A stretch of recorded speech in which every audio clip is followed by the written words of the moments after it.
Lesy patria medzi najväčšie bohatstvo nášho štátu. Pokrývajú zhruba 42 % nášho územia.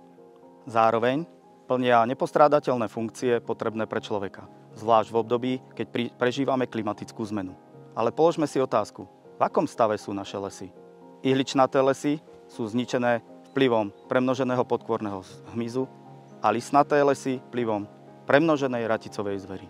Napríklad aj toto sa dalo zachrániť, keby sa tu, keď sa ukázali prvé 2-3 suché stromy, keď je tam už ten lýkožrút, vidíte, začne mu opadávať kôra. Tedy ich treba rýchlo vyťažiť. A aj stromy okolo neho. Tým pádom zachránite ešte tú porastovú stenu ďalšiu. Ale keď to necháte takto, tak ten lýkožrút vám zničí takto všetko. Všetko, ale že všetko. Veď si zoberte teraz hore Hronie, veď tam máme 500 000 kubíkov, je tam kalamity takéhoto dreva, takýchto smrekov.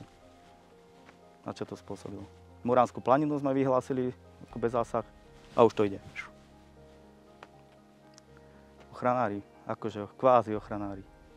A povedzme si otvorene, kto vypestoval lesy na Slovensku? Lesníci.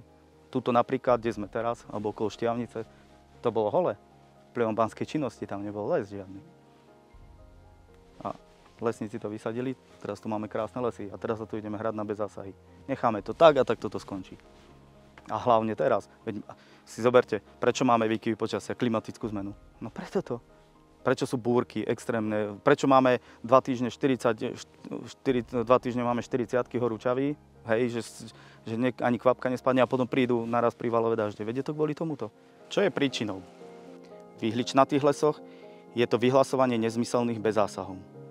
V listnatých lesoch sú to prenájmy poľovných revírov a netransparentné odstrelové zmluvy. Naši predchodcovia pred 20 rokmi začali pestovať tento les.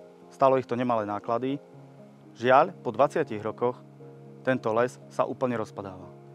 Čo to spôsobilo? Premnožená raticová zver. Tu už nebude nič. Toto sa bude musieť na novo zrúbať a oplotiť a zalesniť na novo. Čiže prišli sme o 20 rokov a prišli sme o obrovské peniaze. Hlavný dôvod je, že sú premnožené tie stavy.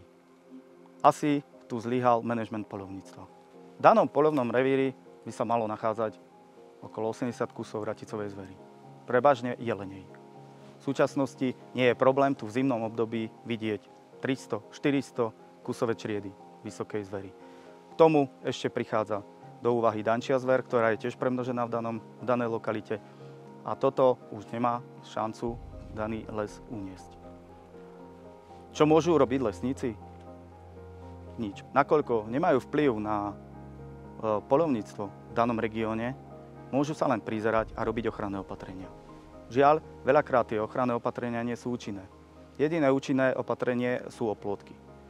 Oplôtky, ktoré stoja nemalé finančné prostriedky a žiaľ Bohu, daný oplôtok tiež po nejakom čase skončí svoju funkciu. Dostaneme les do štádia takéhoto, ako ho vidíme tu, ale má to význam? Je to dobré? Páči sa vám les bez oplotený les? Je toto riešenie? A o 20 rokov to máme ten istý proces tu. Myslím si, že správnym riešením je obospodarovať lesy prírode blízkym hospodárskym spôsobom a zdravým rozumom, nie bez zásahom. Je potrebné vrátiť profesionálnych lesníkov a poľovníkov do poľovných revírov. Je potrebné vytvoriť zákon o poľovníctve, ktorý vznikne po odbornej diskusii. A samozrejme v neposlednom rade je to podpora ľudového poľovníctva. To, že sa nemôžem pozerať, ako nám hynú lesy, bol jeden z dôvodov, prečo som sa rozhodol kandidovať.